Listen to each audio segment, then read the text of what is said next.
আমি এখন ফার্মের ভেতরে ঢুকবো, কারণ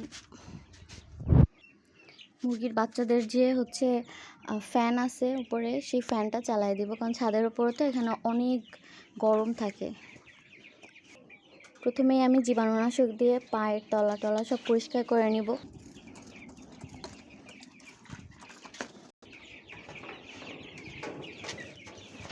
দেখতে দেখতে আমার মুরগির বাচ্চাগুলো অনেক বড় হয়ে যাচ্ছে আস্তে আস্তে। এই মুরগিগুলো সাধারণত 45 দিনের ভেতরেই বিক্রি করে দেওয়া হয়। আমি আগে ফ্যানটা চালাই দিই, কারণ ওদের অনেক কষ্ট হচ্ছে গরমে।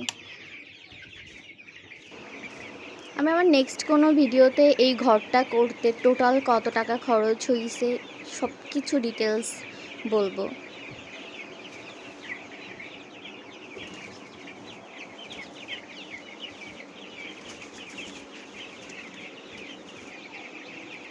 হ্যাঁ, 2টা ফ্যান আছে, কিন্তু আমি একটা ফ্যান দিচ্ছি। এই পাশের ফ্যানটা এখন না দিলেও হবে, কারণ আজকে ওয়েদার মোটামুটি ঠান্ডা আছে।